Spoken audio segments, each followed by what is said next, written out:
Gente boa, gente abençoada, estamos aqui mais uma vez, o nosso programa do podcast, ou ADCast, o programa da Assembleia de Deus aqui do campo de Timbó. E é um prazer estarmos aqui mais uma vez reunidos para conversarmos um pouco, numa conversa, bate-papo, assuntos relevantes que temos tratado durante algum tempo já. E nós estamos hoje aqui muito felizes. Que Deus abençoe a tua vida, que você venha ser abençoado com aquilo que a gente vai abordar aqui durante esse período aqui de conversa. E nós estamos felizes. Nosso pastor presidente, um abraço, pastor Fabiano Regis. Nós estamos aqui com a mesa hoje abençoada. Temos nosso pastor vice-presidente, pastor Germano Cardial, que você já conhece muito bem. Nós temos um convidado especial hoje, que é o doutor Carlos Costa, né, médico cristão, servo de Deus. E a gente vai ter um prazer hoje conversar um pouco sobre saúde mental. Pastor Germano. Saudar a todos que estão conosco também, mais um programa, mais uma gravação do nosso ADCast Timbó. Saudar o pastor James. Amém. Pastor James, fica legal chamar aí. Top. Nosso pastor presidente, pastor Fabiano Fábio, que está aí maestralmente conduzindo a técnica. E saudar nosso convidado especial, doutor Carlos, médico, a quem já passo a palavra para que possa se apresentar. Obrigado, pastor. Pai do Senhor a todos aí que estão ouvindo e vendo também, né? Certo? Sim, eu sou médico, graças a Deus, cristão, né? O meu diretor técnico é Jesus Cristo, o médico dos médicos, né? E é gratificante. Desde 2004 nós saímos aí de uma situação de ateu, e como todo ateu diz, graças a Deus, né? E em 2004 a gente fez um desafio aí, quem sou eu, mas a gente desafiou Jesus e ele nos transformou. Confessamos o nome de Cristo, né, como Senhor e Salvador na nossa vida, né? E hoje, graças a Deus, eu dedico a minha vida desde lá, então, pude dar um sentido na minha profissão, né? Teve um momento aí que a gente ficou meio perdido, embora eu tenha feito formação em clínica, cardiologia, fui médico de UTI por muitos anos, UTI cardiológica, coronariana, UTI geral, emergência em hospital do coração, hospital geral, fui médico de PSF e hoje sou dono de clínica, né? Mas sempre direcionado desde então a entender, a compreender com os olhos de Deus e através da palavra de Deus o comportamento do ser humano, né?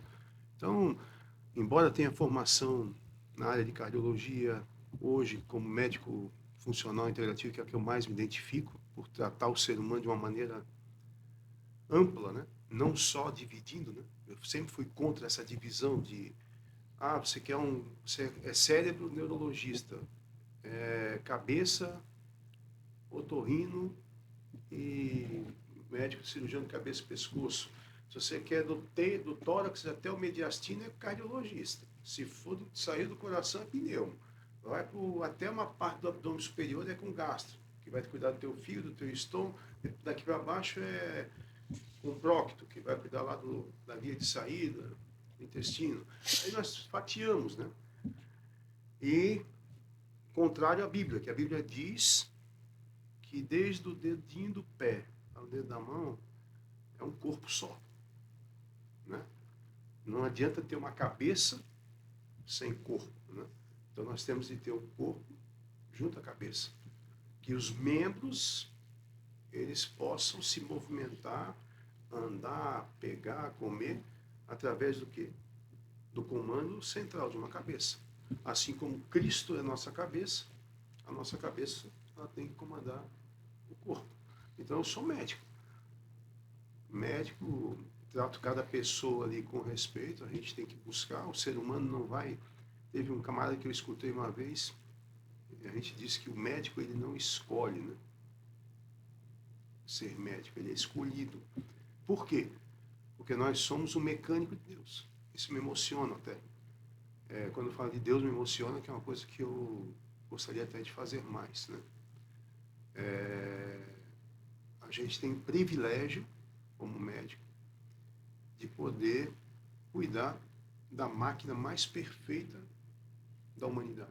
Né? Quando eu falo do coração, eu sou apaixonado pelo coração, porque o coração começa a bater lá na barriga da mãe e só para quando a gente morre.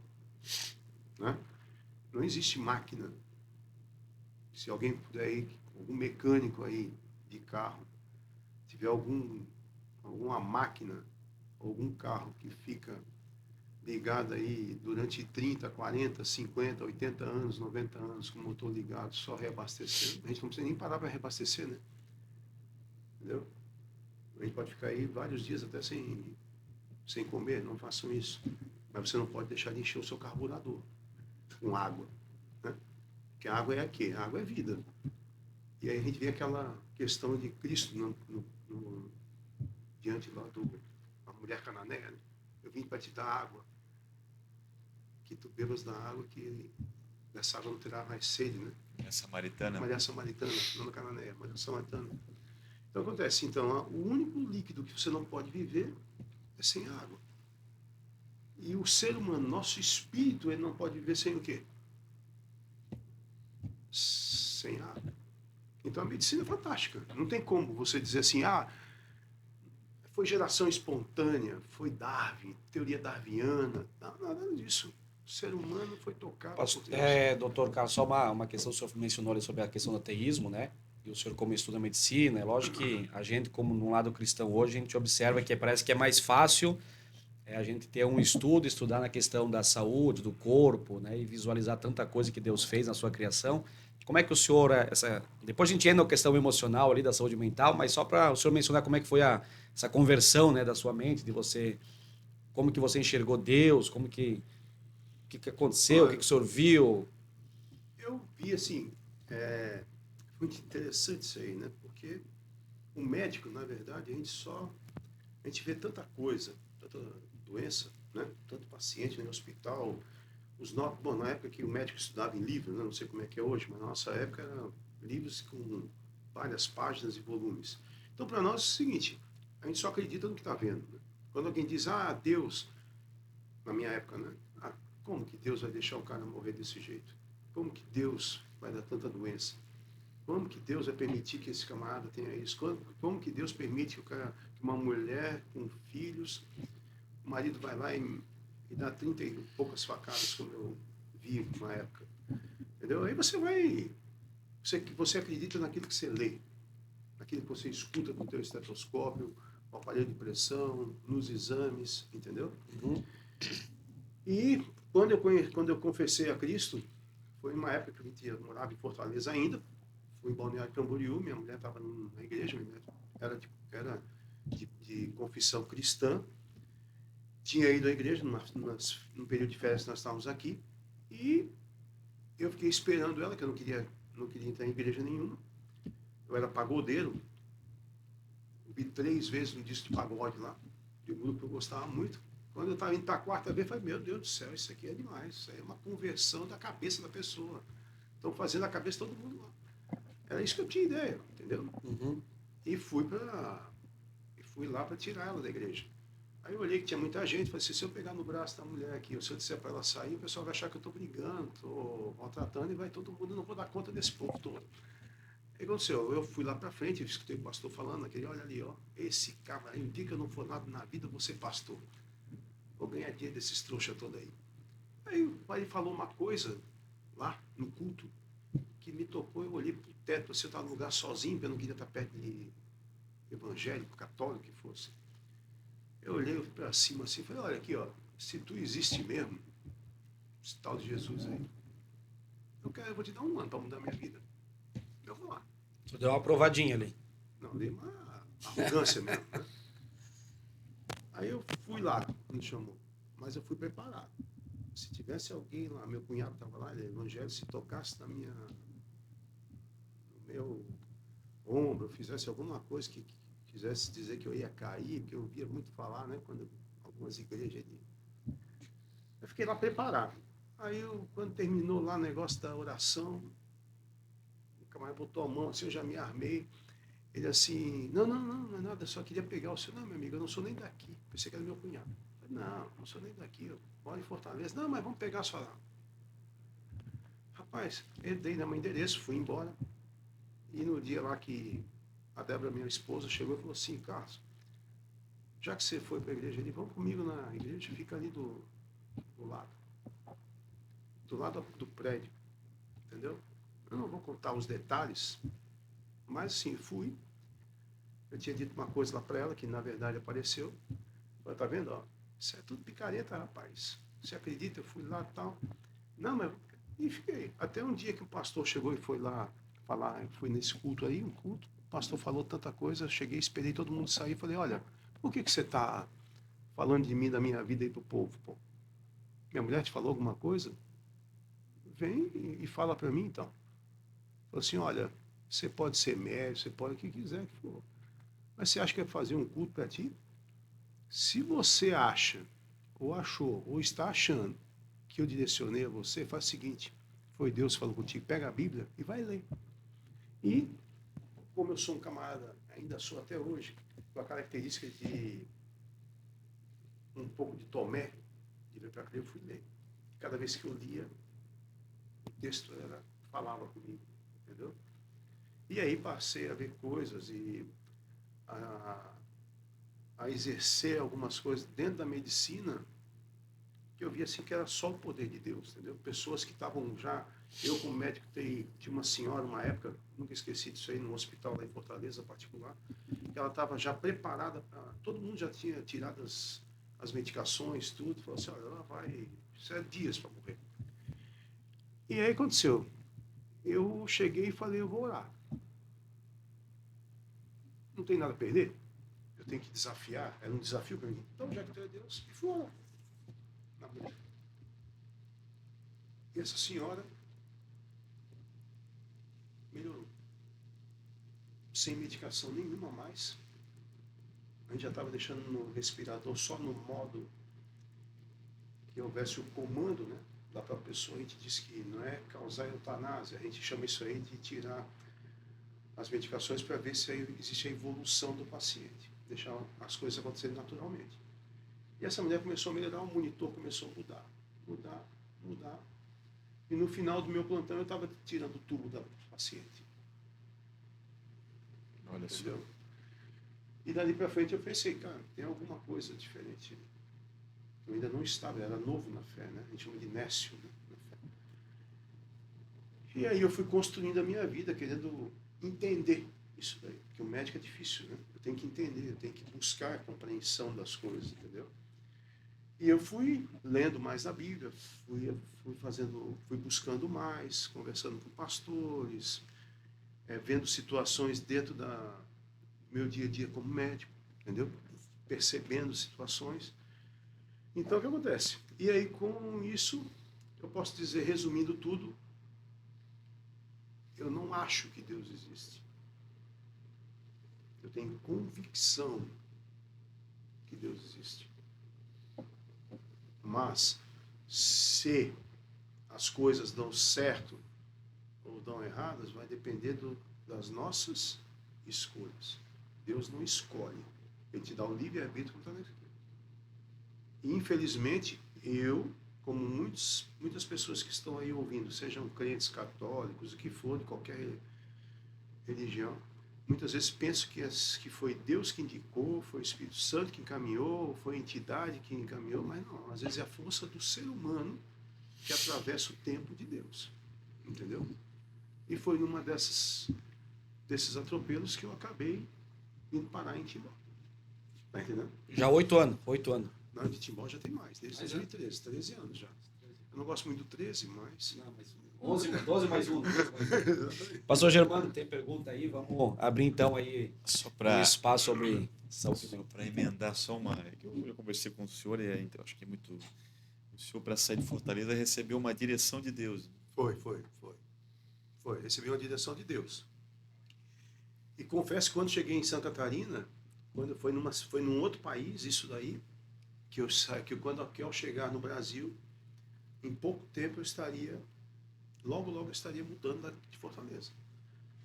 E aquilo me gerou expectativa. Quando cheguei em Fortaleza, foi em 2006, final de 2006, início de 2007, eu recebi uma proposta da clínica, que era uma multinacional, que eu trabalhava para que eles iriam abrir a clínica em Itajaí.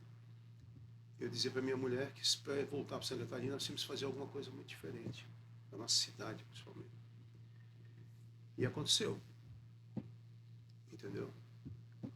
E aí o que acontece? Quando eu vim para cá, disse que eu ficaria um tempo, né? E aconteceu outras coisas, que isso aí compete só a um mistério, né? E ao pastor. Mas eu tinha que vir para cá. E vim. O meu pastor, na época, ele não aceitou isso aí. Ele foi, a gente chama na igreja evangélica, a gente chama de irmãs de oração, reveladora, que são usadas por Deus em revelação e tal. Ele foi em 3. Na primeira, ela abriu a porta e falou assim, Zaú, tu veio aqui, tu já sabe que ele está indo embora. Ele vai embora. Já está decretado que ele vai embora. Não, mas não aceito. Na mesma noite, nós fomos numa outra irmã. A irmã abriu a porta e falou assim, Zaú, não vou te convidar para entrar.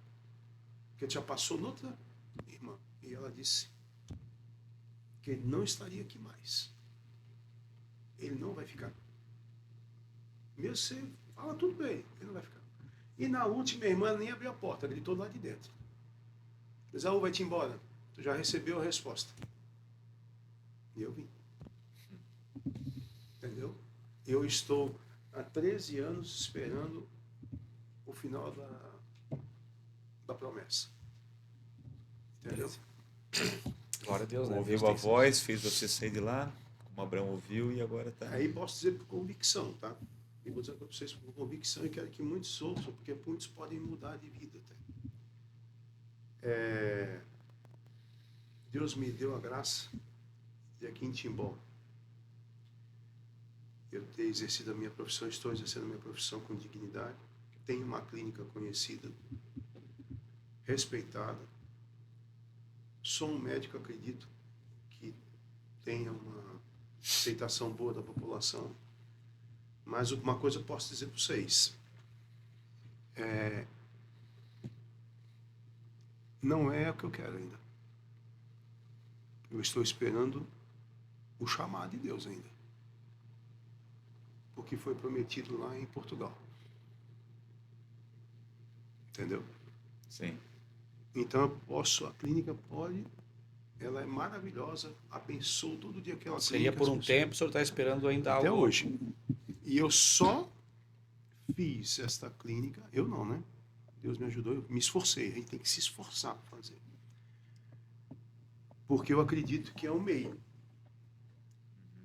É um meio para que eu possa, no tempo dele, que às vezes eu pergunto para o senhor vai me fazer que essa promessa venha na minha vida só na idade de Abraão, que eu já estou com 56, eu cheguei aqui com 40,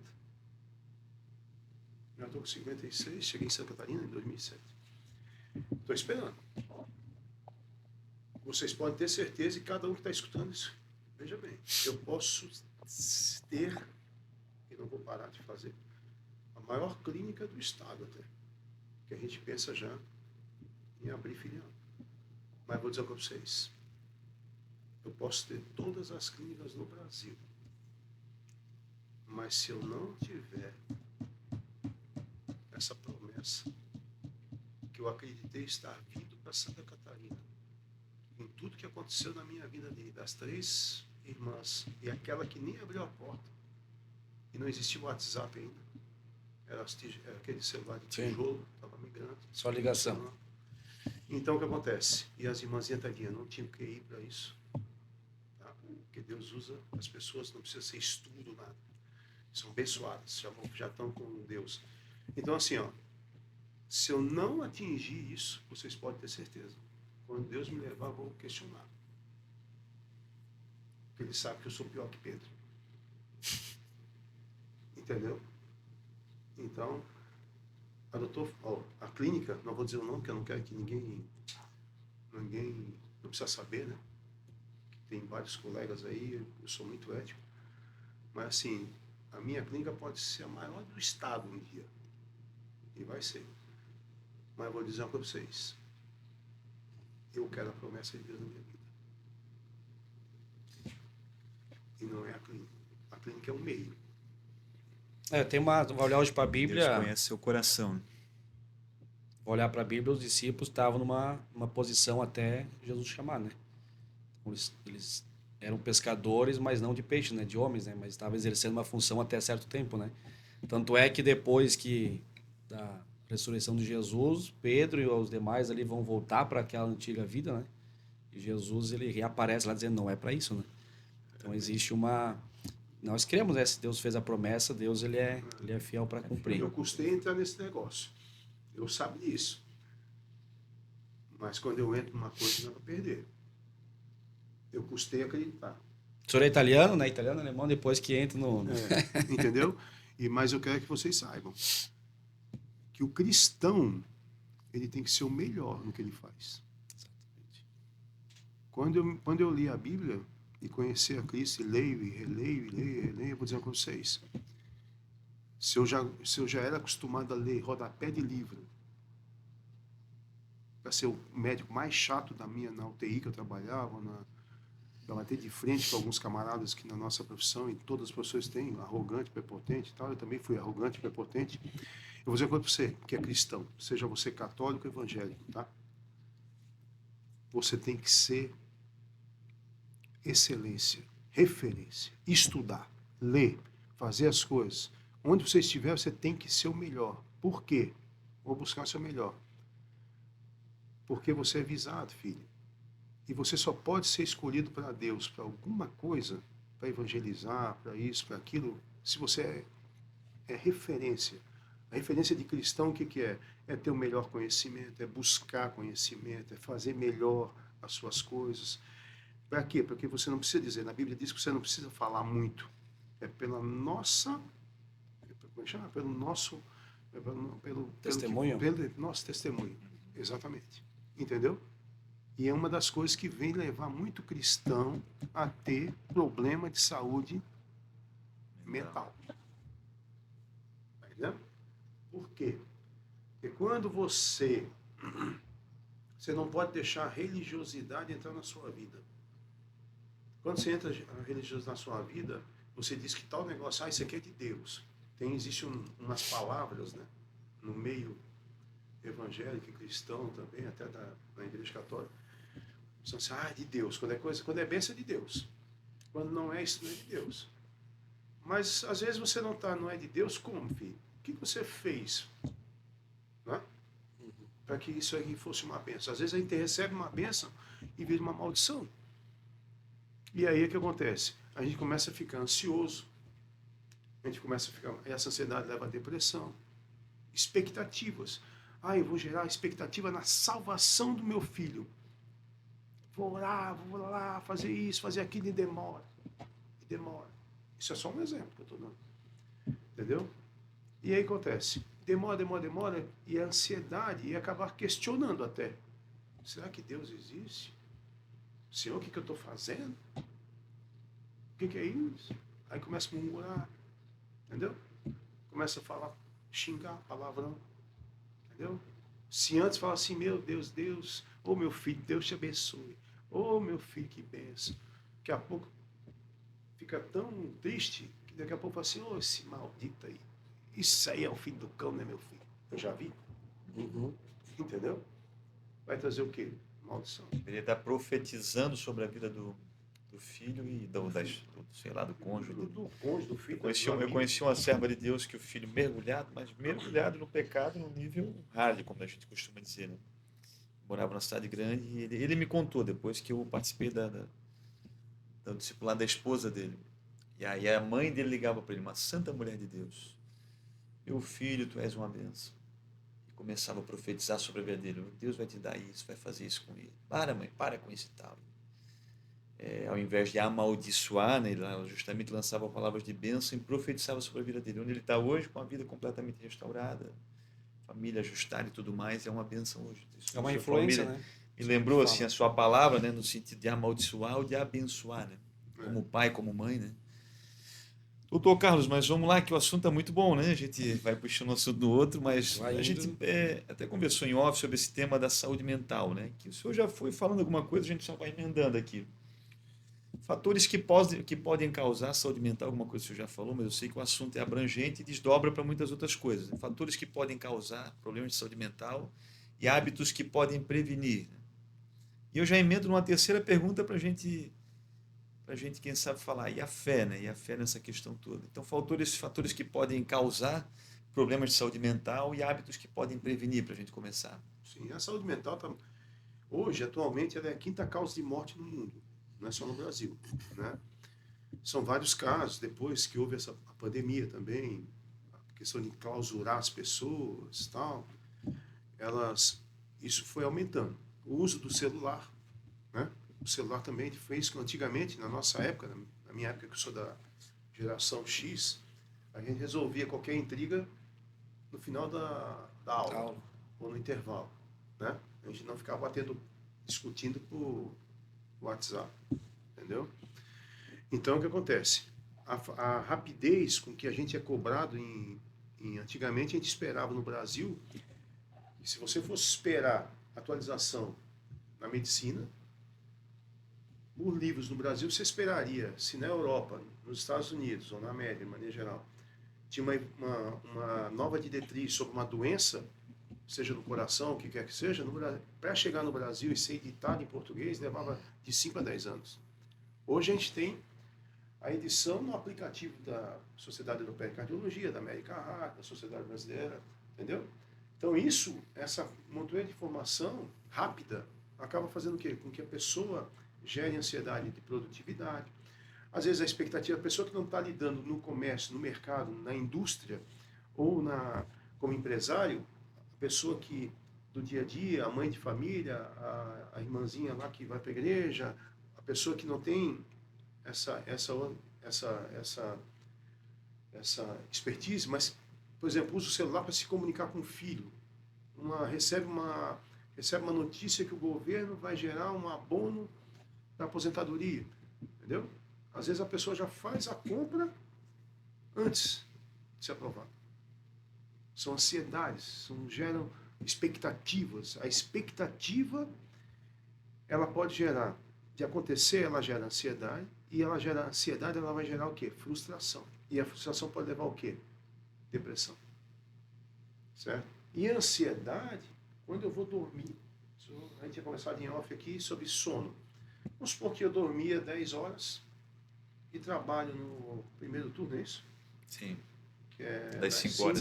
Das 5 horas, 2. Eu dormia às 10, acordava às 4, 6 horinhas de sono, acordava bem, tomava meu banho, uma xícara de café, com um pedacinho de pão e para a fábrica, para o comércio, para a indústria, que for. E dormia bem. Mas alguma coisa aconteceu lá que eu gerei uma expectativa, um problema de doença na família, um filho, ou na empresa mesmo, uma promessa de um cargo novo, tal. E isso fez o quê? Fez que eu gerasse expectativa. E de repente eu recebi um não, entendeu? Ou aquela expectativa me fez dormir às 10, mas ir para a cama às 10, mas dormir de fato à meia-noite, entendeu?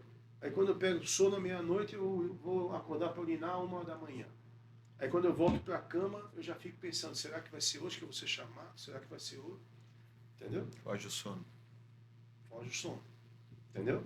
Aí já acordo cansado.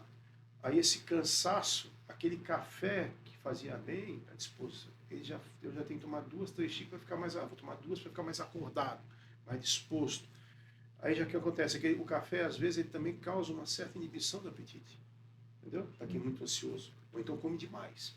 Entendeu? Se antes ele só comia um pedacinho de pão, ele vai sem comer. Ou então aquele pedacinho de pão já virou um pão inteiro com uma geleia. Entendeu? Ou mousse, como diz aqui. Nós, Ou tira ou acrescenta, né? Ou acrescenta, entendeu? E daí aquele mousse já virou junto um pedaço de linguiça, por exemplo. Entendeu? Aí foi para a fábrica. Aí na fábrica, na hora que antes ele não comia muito, na hora ele já vai lá e já exagera no feijão, ou exagera muito na carne, entendeu? No carboidrato, aí eu vou comer hoje feijão, arroz, macarrão, faço um prato grande e vou trabalhar estufado. Aí acontece, aí ele vai para casa de novo, janta e vai dormir às 10, já que está pesado, o estômago já não funciona, e o sono, e começa a pensar que não fui chamado na espada, não fui chamado, aí acorda de novo, já não dorme mais. Aí acontece, ele vai, começa a ter dor de cabeça, vai no médico da fábrica, se tem, mede a pressão, a tua pressão está alta, hein? 14, 15 por 10, cara. Eu não tenho remédio aqui, vai para o pronto-socorro. É porque eu estou com uma dor de cabeça, estou me sentindo estufado, não, pode estar infartando, vai para o pronto-socorro. Entendeu? Aí acontece, vai lá, toma um medicamento, um calmante, um remédio baixo da língua. Ah, agora tá tudo certo aí, isso é só nervosismo, só ansiedade, pode ir para casa, vai no posto. Tá? Aí vai no posto de saúde, não, isso é ansiedade, toma aqui um Rivotril, um Clonazepam, toma aqui um fluoxetina, entendeu? E aí acontece, a fluoxetina te dá uma sensação boa, mas ainda gera expectativa. Ela só ameniza o problema. Aí você está lá. E aí vamos supor que você não foi chamado. Entendeu? Mesmo tomando remédio, você não dorme, você continua comendo. E o remédio da depressão, alguns deles, e a maioria deles, faz com que você coma mais. E ataca o intestino também. Você começa a ficar com prisão de ventre. Aí o intestino, se o teu intestino é um relógio, ele passa ou a ter diarreia, ou ele passa a ficar preso demais. Entendeu? Aí o que acontece? Aquela pressão que era 15 por 10, que era só ansiedade, passa a ser 18. Aí teu coração está sempre na boca. Entendeu? Aí tu vai, não, isso aqui é porque tu tá com nervosismo aqui, tu não consegue engolir, vamos aumentar a dose aqui da. Isso aqui já não adianta mais, é fraco. Vamos passar aqui uma sertralina, vamos passar aqui uma paroxetina, vamos aumentar essa dose aqui, em vez de tomar 1 miligrama, vamos tomar 2 de Rivotril, de Clonazepam, entendeu? E a pressão, isso é só, a tua pressão vai baixar. Aí daqui a pouco o cara chega, acorda de madrugada, começa a acelerar, vai pro pronto-socorro, faz elétrico, tá tudo certo, a pressão tá um pouco alta, ó, vai ter que tomar um remédio aí. Toma um losartana aí. Entendeu? Um pacote completo. E o cara continua. E a causa não foi. Até que um dia alguém chega e diz assim, cara, tá muito nervoso, o que tá acontecendo? Aí o cara chora, o cara vai ficar meio assim, entendeu? Ou quando não infarta. Entendeu? Aí infartou. Infartou, coloca um stand, uma mola, tal, balão, quando não precisa abrir o peito. Volta para casa com catatal de remédio, é remédio para pressão, é remédio para afinar o sangue, AS, clopidogrel, é estatina para não deixar mais o colesterol subir, nem tinha colesterol alto, mas subiu porque começou a desregular a comida. É um outro remédio para diminuir o batimento cardíaco, é mais um calmante, aumenta mais o calmante, entendeu? E aí fica um ciclo vicioso, até que vai chegar uma hora que o cara morre. É que o doutor estava falando ali sobre a questão dessa atualização que deu nesses últimos 10 anos, principalmente na questão digital, mas eu vejo que tem deve-se ter, né, uma diferença entre preocupação e a ansiedade, né? Ah, sim. A preocupação é uma coisa, né? Por exemplo, a preocupação é responsabilidade. Você tem que vir aqui, você recebe lá, tem que fazer um podcast hoje. Então você já está programado. A responsabilidade que é? Você programa as coisas. Você agenda as coisas. Eu sei que eu tenho que ir lá, então eu tenho podcast na terça, tem outra coisa, por exemplo, segunda-feira, terça e quarta tem consulta. Já me preparo, mas de manhã, segunda de manhã, eu posso acordar mais cedo para dar uma estudada, porque eu gosto de estudar de manhã. Aí já sei que 6h30 já sai de casa para chegar antes no consultório, para preparar, abrir computador, sistema, ver a agenda, entendeu? Me preocupar com quem vai estar lá, ver se está tudo certo no consultório, na clínica. Atendo, já sei que eu tenho tal hora, eu tenho academia, entendeu? Aí tem que chegar em casa, a programação é 7 horas. 6 horas tem que estar em casa no máximo, para daqui 1 hora me preparar para ir para a academia. Entendeu? Só que vamos supor que aconteceu de alguém me mandar uma mensagem para a clínica e dizer assim, o paciente não está bem. Entendeu? Aí eu abro a sessão, preciso de encaixe, pá, abre encaixe. Aí eu já fui para lá, opa, esse compromisso vai estar pagado.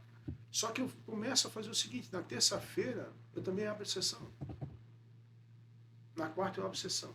E toda a minha agenda, toda a minha programação já foi alterada. Aí o que acontece? Eu começo a gerar uma ansiedade. Por quê? Porque eu comecei a perder a mão da minha agenda, da minha programação. Aí eu já mato a segunda-feira, já mato a academia. Eu tenho compromisso com a escola dominical na terça. Puta, aconteceu um imprevisto, já não posso. Eu quero ir no culto para não quebrar, que nem comecei, já quebrei. Para não quebrar a campanha, já quebra. Entendeu? Então, Isso aí vai começar a gerar, estou dando um exemplo meu, mas tem várias outras coisas. A preocupação é você conseguir cumprir com todas a sua agenda. Você se preocupa. A ansiedade é quando você perdeu a mão. Perdeu a mão na sua agenda, perdeu a mão no seu trabalho, perdeu a mão nas suas finanças, entendeu? Você tinha tudo equilibrado. A sua preocupação era o quê? Eu não tenho dívida, mas eu tenho meus boletos para pagar. Então, tal dia já tinha dinheirinho para pagar. Aí aconteceu da empresa não estar muito bem, o que aconteceu? A empresa atrasou o salário, por exemplo. Entendeu? Putz, estava tudo certo. Aí agora tem que me preocupar para pagar agora. Os imprevistos, né? Os imprevistos, porque a gente não se prepara para os imprevistos. Sim. Entendeu? Só que esses imprevistos eles começam a se tornar rotina, porque a empresa já começou a, olha, atrasei, esse mês talvez eu não pague. Vamos empurrar para o mês que vem. Só que as tuas contas vêm, entendeu? A tua conta que tá. Antes era uma conta. Atrasou, virou dívida. Virou dívida. Entendeu? E se virou dívida, você começa. Aquela preocupação de você pagar já vira o quê? Você tem a preocupação de pagar, de quitar aquela dívida, mas está ansioso para saber se qual vai ser a resposta do patrão agora. Ele vai me pagar ou vai me atrasar? Entendeu? Uhum. Aí você fica naquela, se ele me atrasar, se eu sair do emprego, você não consegue pagar meu salário. Eu pedir demissão, eu vou perder o tempo que eu estou aqui e até eu esperar para ganhar, para poder cobrir, vai demorar. Então eu vou ficar aqui. E não acontece, entendeu? Aí a ansiedade aumenta cada vez mais. Cada vez mais. Se você é um camarada calmo, você começa a ficar destemperado. Primeiro começa em casa. Tratava bem a mulher, tratava bem o filho. Daqui a pouco já está o filho, começa a chorar, já briga. A mulher vai cobrar um negócio de... É que esse negócio não, porque não muda. O patrão está devendo, não recebeu de fulano, meu trampo. Entendeu? Aí o que acontece? Vai gerando... Vai aumentando. Uma bola de neve. Vai aumentando. Vai entulhando o poço. Tá entendendo? Entendeu? Então tudo começa quando o quê? Quando a gente perde o controle de alguma coisa. Você está tudo bem, sua família é uma família feliz, tudo na igreja, ou então não, mas está todo mundo contente, tudo organizado. O que acontece? Você não tá, ninguém está preparado, na verdade, para uma situação de doença, uma queda na economia, entendeu? Então, isso gera essa ansiedade. E às vezes ansiedade bestas, por exemplo. Pessoas que chegam no pronto-socorro tentando tirar a vida porque o namorado terminou, a namorada terminou, porque o marido traiu a esposa, porque a esposa traiu o marido. Aí acabou a vida do cara, morreu e da mulher, entendeu? Uhum. Respira, pô. É uma situação ruim, péssima, terrível. Mas, tem que respirar. O que nós vamos fazer agora? Pois é. Entendeu? O senhor falou uma coisa que fatores que podem, tá bem legal, que tá bem dentro da que a gente tá, saúde emocional, saúde da mente, né? Mas o senhor falou de fatores que às vezes você não consegue controlar, né? Uma crise do governo, um patrão que vai atrasar um salário, são coisas que você não vai conseguir controlar, né? Não. E eu fiquei pensando na palavra do senhor, né? Daí o senhor vai poder falar com propriedade, é um assunto para todos nós até, né?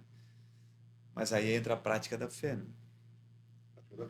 Que pode vir a ser um grande auxílio, porque daí você em contato com o Eterno vai ativar a sua fé e você vai conseguir reunir condições de ter confiança de que você vai superar aquela crise, como o senhor descreveu alguns casos aqui, que são coisas que às vezes eu não consigo controlar. Experiência que nós temos aqui, o senhor vai ter, muitas pessoas que nos escutam vão contar também, né? Jesus deixou para nós um recurso chamado oração. E quantas pessoas que você vê? Isso nós também, né? Você usa dobrar os joelhos e ir para a oração e o problema é resolvido, ou então você consegue encontrar calma e estratégias do céu, até eu diria, para que você consiga superar aquela crise. Eu creio que aí a gente consegue, quem sabe, fazer uma ligação entre a prática da fé e um hábito que possa contribuir para a saúde mental, né? Sim. Não, exatamente. A fé é importante, mas eu tenho que lembrar sempre, quando acontece, às vezes eu atendo pessoas que são cristãs, católicas, evangélicas e tal, às vezes não, né? A maioria das vezes. Aí acontece que estão em depressão. E às vezes se questionam até a questão da fé, né? Ah, sabe, doutor, que, poxa, eu fico assim, cadê Deus e tal? Aí eu lembro que até Ezequiel, né? Elias, que foi para a caverna. Foi para a caverna. Lá da mulher, pode ser Isabel, né? Então, assim, o problema é que até na fé a gente gera ansiedade. Porque a gente não espera o tempo de Deus. Eu sou um exemplo, né? Muitas coisas eu fiz atropelado. Porque eu cheguei em Santa Catarina, pensei que quando ele falou assim, não, vai ficar lá por um tempo, mas o tempo de Deus não é amanhã. E eu quis atropelar as coisas, eu quis fazer as coisas rápidas para gerar as condições para o chamado. Mas não era o chamado ainda. E no meio do caminho, o que aconteceu? Muitas coisas eu tive de ser provado, né? A maior prova da minha vida começou em 2015. A minha mulher tendo câncer de mama maligno. Dos piores que tem. Certo? Em 2023, eu perdi meu filho. Com 27 anos. Entendeu? Então acontece. Você questiona. Por mais que eu tenha convicção, eu falei para ele, pô, se tu existe aí, eu sei que tu existe, por que tu faz isso comigo? Eu vim para cá, né, na esperança e na fé de acontecer isso. Eu podia ter simplesmente, se eu digo aqui que eu tenho convicção de que Deus existe, por que é que eu Passou por isso. passei por isso? Entendeu? E por que e isso me fez o quê? Me fez deixar de dobrar o joelho, entendeu? A minha oração passou a ser uma oração ansiosa, de ansiedade. Entendeu? Mas nem por isso, aí que está o negócio. Nem por isso você pode abandonar a sua fé. E como é que você vai exercer sua fé nesse momento? Se Deus está em silêncio? É trabalhando, louvando, é lutar. Tem uma palavra na Bíblia que você pode me ajudar aqui, diz assim, você tem que lutar. Ter fé também é lutar contra as circunstâncias, entendeu? Tem vários exemplos disso. Um dos que eu acho mais bonito, dois até. Um de um colega meu médico, chamado Lucas. Né? E quem não gosta de médico aí, você pode ser ateu, tá? Porque Lucas era um médico amado, escreveu o Evangelho de Lucas e Atos dos Apóstolos. Então a medicina tem importância para Deus. Está entendendo? Então na Bíblia diz o quê? A mulher do fluxo de sangue. A mulher estava depressiva, pô. A Bíblia diz, Lucas fala todo detalhe que ela falou assim, ó, essa mulher gastou todos os seus haveres com médicos. Estava depressiva. Ela não podia sair na rua, que naquela época a mulher com fluxo de sangue era uma mulher suja. Não é, né? Sim. Uma mulher que não podia estar lá. E quando ela ouviu falar que tinha Jesus, o que ela fez? Me emociona, a parte de Lucas é a mais linda que fala dessa. Ela chegou, vou lá. E a multidão que ela teve que enfrentar é os nossos problemas. É o meu filho que faleceu. É a minha esposa com o pior tipo de câncer. Então eu pedi para ela que eu tinha que tirar as duas mamas. Para a mulher tirar as mamas é complicado. Eu queria estar lá, viva do meu lado. As dificuldades que a gente tem no nosso dia a dia, os problemas, as quedas, as lutas. Às vezes você quebra uma empresa. É a multidão que ela teve que enfrentar. E quando a multidão se fechou, quando o problema amarga na nossa vida, piora na nossa vida, o que acontece? A gente cai. Mas nem que você, naquele momento, você tem que esticar o teu braço até onde não dá, com pessoas ali te pisando, tudo querendo te enterrar.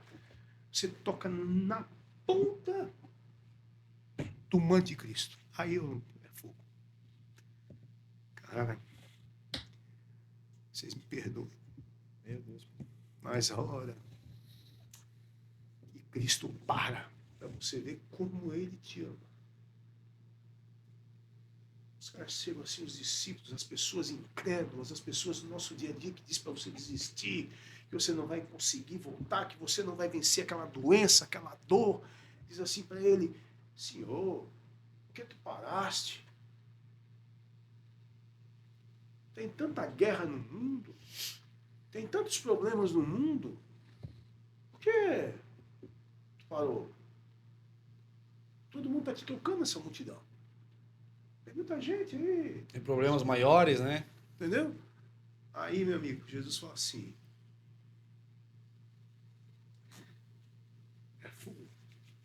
Alguém me tocou. De mim saiu virtude. Você teve tanta fé aquele resíduo, aquele restinho de fé que você teve, que foi o suficiente para aquele momento de você esticar ali só a pontinha da tua unha que você deixou crescer. Cara,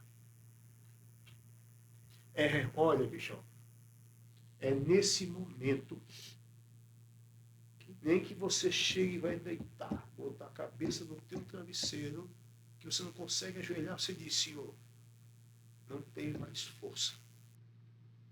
A força que eu tenho está na ponta do meu dedo.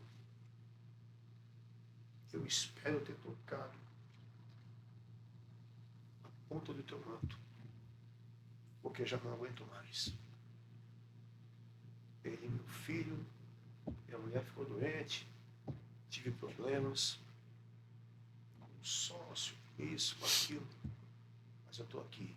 Amanhã eu vou acordar de novo.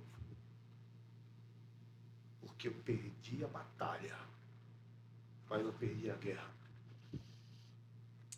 O senhor falou também interessante, porque no fundo, mesmo diante de qualquer turbilhão, problema, como o senhor mencionou muitos aqui interessantes diante da nossa vida na prática, né?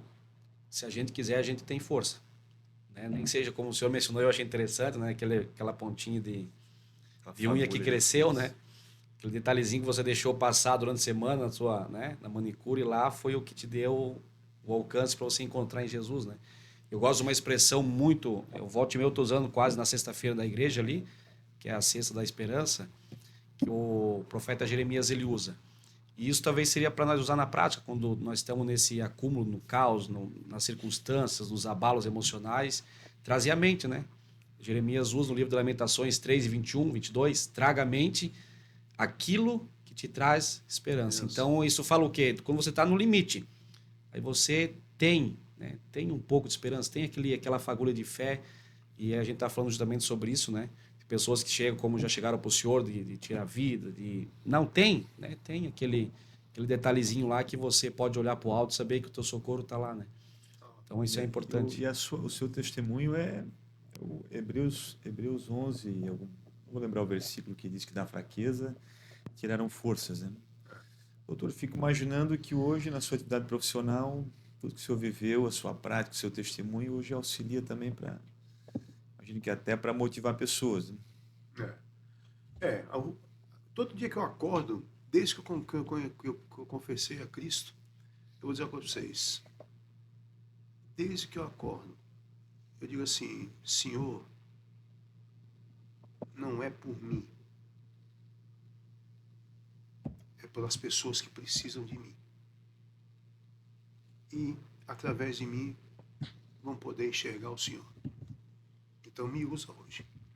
Quando eu piso no elevador, que o elevador chegou no primeiro andar, lá do CDL, eu ponho meu pé e digo assim, que a tua glória esteja nesse lugar. E que eu possa ser usado. Eu abençoo cada paciente da agenda quando eu abro. E agradeço por cada vida que teve no consultório quando eu termino minhas consultas, entendeu? Porque para Deus, muitos reclamam assim, doutor, o senhor demora muito na consulta. Eu demoro porque quando eu estou atendendo o João, é o João. Que para Deus, a festa no céu para cada pecador, não é para uma multidão. Cada indivíduo, né? Entendeu? Então o médico tem que ir ali, é do João, então aquele momento é do João. Se o João tiver um problema que é de fácil resolução, como aconteceu com Cristo também, ele chegava e tinha aquelas que ele curava rápido. Vai que tua fé te curou, não sei o que, tinha uns que ele parava para ouvir mais, né? Que às vezes até instigava, como foi a mulher lá, né? Samaritana, que ele instigou a mulher, entendeu? Então acontece. Então não importa para mim. Humanamente, quanto mais eu, com toda a vivência que eu tenho na medicina, em 30 anos de profissão, por tudo que eu já vi, eu consigo resolver o problema do camarada cumprimentando ele lá na porta quando eu vou pegar. Em 20 minutos eu estava ali. Comercialmente, para mim, se eu atender 10 é muito melhor do que atender 7. Entendeu? Mas não interessa. A gente tem que fazer bem feito, entendeu? Você pode estar com dor de dente, dor de barriga, você pode ficar chateado, tudo. Você tem que chegar lá como médico e dar o melhor para o cara. Você pode ser o que for, você tem que estar o melhor. Porque você não pode chegar na igreja, como na Bíblia fala, o pastor lá fala uma palavra rema, glória a Deus, aleluia. Mas quando você está perto lá, que você tem que ser exemplo, você amaldiçoa, você trabalha de qualquer jeito, você chega na empresa, fica lá no relógio ponto, lá esperando. Então chega na hora, pô. A gente tem que ser exemplo. Sal da terra, luz do mundo. Sal da terra. Entendeu? Então você é profissional e você é médico. Se você foi escolhido, se você achou que escolheu fazer medicina, foi Deus que te escolheu. Mas ninguém te levou. O ato foi seu dia para o vestibular. Eu não sei nem se faz vestibular, né? Ninguém te levou com revólver, ameaçando tua família para fazer a prova de medicina. Então, se você escolheu, ninguém te fez nada, então, pô, exerça a profissão como tem que ser exercido. Deixa de dizer que é só ansiedade. A Sociedade Europeia de Cardiologia botou lá relação da doença cardiovascular com ansiedade. A doença cardíaca começa com aquela palpitação que o camarada acha que foi só uma palpitação, que o eletrocardiograma está tudo normal, deu só 105 batimentos por minuto, 110, é só nervosismo, toma aqui um chá de camomila, entendeu? Mas ele não percebe que está alterando todo o metabolismo do corpo. Então a gente tem que exercer. Você é engenheiro, você escolheu ser engenheiro, então trate bem. Faça as coisas perfeitas, entendeu? Define muito o apóstolo Paulo, escrevendo aos Coríntios, né? Quer comais, quer bebais, façais tudo para a glória de Deus. Né? Glória a Deus. Glória de Deus. Tem um texto que o mesmo Paulo também fala sobre, né, aquele contexto serve-senhor, que hoje seria um contexto empregado-patrão, né? Ele usa uma expressão, faça como se você estivesse fazendo para Deus.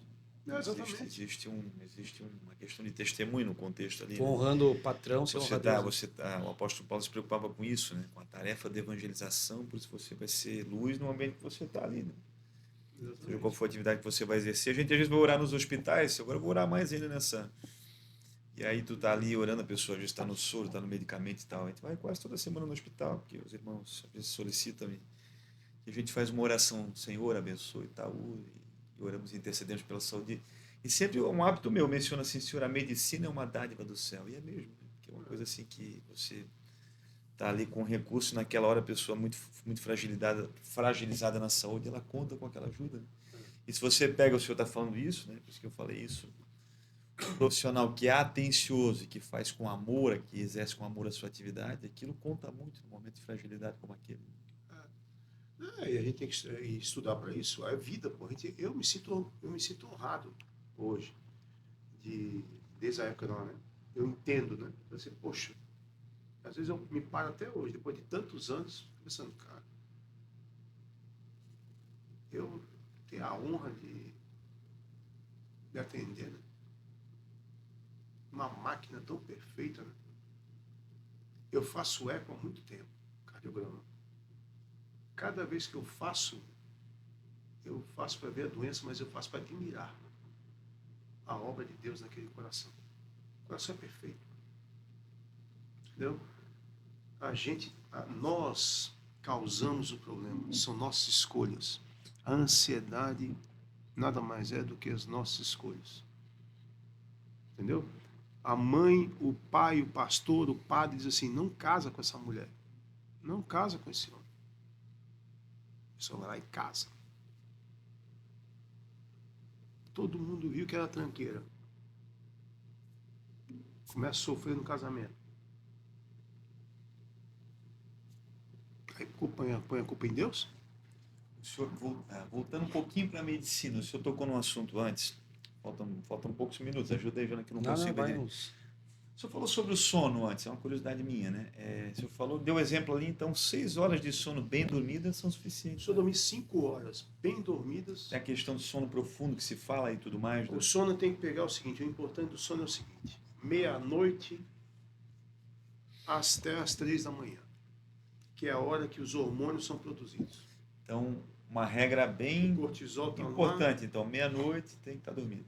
Vou fazer uma pergunta agora para quebrar um tabu, porque esse tempo atrás vi um videozinho de não sei se ele era médico ou um especialista, e ele falou sobre dormir antes da meia-noite, que cada hora equivale a 2, 3 horas.